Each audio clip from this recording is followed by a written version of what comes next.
Hi మనందరికీ తెలుసు India జ్యుడిషియరీలో హైకోర్టులు ఎంత కీలకమో. అసలు ఇవి ఎలా మొదలయ్యాయి, వాటి ప్రయాణమేంటి?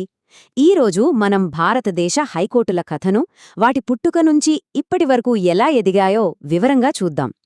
సరే, ఈ కథని ఒక సింపుల్ ప్రశ్నతో స్టార్ట్ చేద్దాం. ప్రస్తుతం ఇండియాలో ఎన్ని హైకోర్టులున్నాయి? ఏమైనా ఐడియా ఉందా? సమాధానం 25. కానీ ఆగండే, అసలు కథ ఇక్కడే మొదలవుతుంది. ఈ 25 అనే నంబర్కి మనం ఎలా వచ్చాం, ఆ జర్నీ ఏంటో ఇప్పుడు చూద్దాం. మన ప్రయాణం వెనక్కి వెళ్ళాలి, చాలా వెనక్కి. అంటే 19వ శతాబ్దంలోకి. అప్పుడు మన దేశం బ్రిటిష్ రూల్లో ఉంది. ఎందుకంటే మన మోడర్న్ జ్యుడిషియల్ సిస్టంకి పునాది పడింది సరిగ్గా అప్పుడే. 1862. ఈ సంవత్సరం చాలా ముఖ్యం.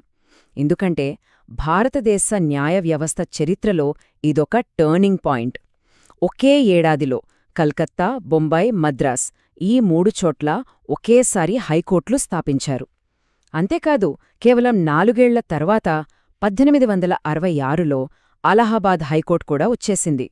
సో ఈ ఫస్ట్ 4 కోర్ట్స్ బ్రిటిష్ వాళ్ళు కట్టినవే అన్నమాట. అయితే ఇవి కేవలం ఆ నగరాలకే కాదు, అప్పటి పెద్ద పెద్ద బ్రిటిష్ ప్రెసిడెన్సీలు మొత్తానికి ఇవే జ్యుడిషియల్ సెంటర్స్గా ఉండేవి. సరే, ఇప్పుడు కథలో ఒక పెద్ద ట్విస్ట్. మనకు స్వాతంత్ర్యం వచ్చింది.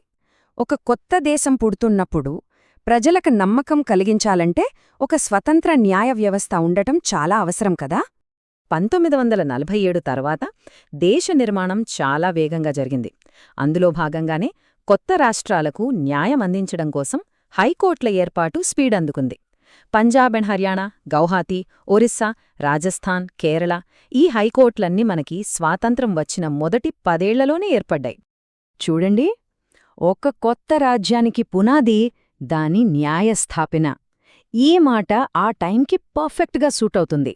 అంటే దేశం కట్టడమంటే కేవలం మ్యాప్లో గీతలు గీయడం కాదు, ప్రజలకు న్యాయం జరుగుతుందనే భరోసా ఇవ్వడం. స్వాతంత్ర్యం వచ్చినంత మాత్రాన దేశం ఆగిపోలేదు, అది ఎప్పుడూ మారుతూనే ఉంది. ముఖ్యంగా 20వ శతాబ్దం మధ్యలో భాషాప్రయుక్త రాష్ట్రాలు ఏర్పడటంతో ఇండియా మ్యాప్ పూర్తిగా మారిపోయింది. మరి ఈ మార్పు మన జ్యుడిషియరీ మీద ఎలాంటి ప్రభావం చూపించుంటుంది? 19వ శతాబ్దంలో చిన్నగా మొదలైన ఈ ప్రయాణం 20వ శతాబ్దానికి వచ్చేసరికి ఒక పెద్ద వేవ్లా మారిపోయింది. ఎందుకంటే కొత్త రాష్ట్రాలు, పెరుగుతున్న జనాభా, కొత్త కొత్త సమస్యలు, వీటన్నింటికీ సమాధానంగా హైకోర్టుల సంఖ్య కూడా బాగా పెరిగింది. దీన్ని బట్టి మనకేమర్థమవుతుంది? దేశం ఎదుగుతుంటే న్యాయ వ్యవస్థ కూడా విస్తరించాలన్నమాట. కొన్ని ఎగ్జాంపుల్స్ చూస్తే ఇంకా బాగా అర్థమవుతుంది. 1960లో గుజరాత్ కొత్త రాష్ట్రంగా ఏర్పడింది. వెంటనే దానికి ఒక హైకోర్టు వచ్చింది. అలాగే 1966లో మన దేశ రాజధాని ఢిల్లీకి కూడా ఒక స్పెషల్ హైకోర్టు పెట్టారు. అంటే ప్రతి కొత్త హైకోర్టు ఆ ప్రాంతానికి ఒక కొత్త అడ్మినిస్ట్రేటివ్ ఐడెంటిటీని ఇచ్చింది. సరే, ఇప్పుడు మనం లేటెస్ట్ ఫేజ్లోకి వద్దాం. 21వ శతాబ్దం. ఈ కొత్త శతాబ్దంలో ఇండియా ఎలా మారింది? మరి ఈ మోడర్న్ టైమ్స్లో కొత్తగా ఏ హైకోర్టులు వచ్చాయి? ఇక్కడ మనకు ఒక క్లియర్ ప్యాటర్న్ కనిపిస్తుంది. ఎప్పుడైతే ఒక కొత్త రాష్ట్రం ఏర్పడుతుందో అప్పుడు ఒక కొత్త హైకోర్టు వస్తుంది. సింపుల్.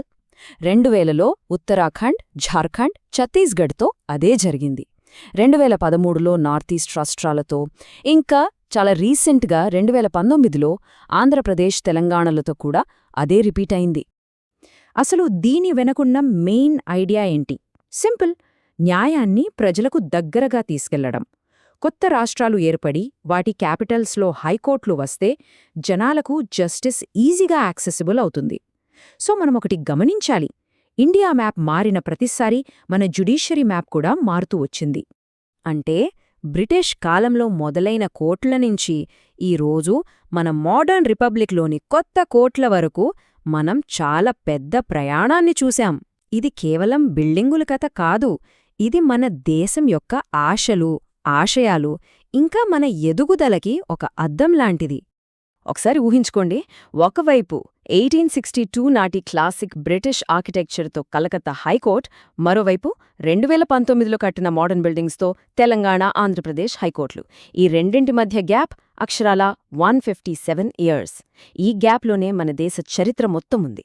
మన జ్యుడిషియల్ సిస్టమ్ ఎంత దూరం వచ్చిందో చెప్పడానికి ఇంతకంటే మంచి ఉదాహరణ ఉంటుందా? సో ఫైనల్గా ఈ మొత్తం కథ నుంచి మనం ఏం నేర్చుకోవాలి? ఫస్ట్, ఇండియాలో హైకోర్టుల సంఖ్య 3 నుంచి 25కు పెరిగింది. సెకండ్, ఈ పెరుగుదల అనుకోకుండా జరిగింది కాదు, మన దేశ చరిత్రలో జరిగిన పెద్ద పెద్ద మార్పులతో ఇది కనెక్ట్ అయ్యింది.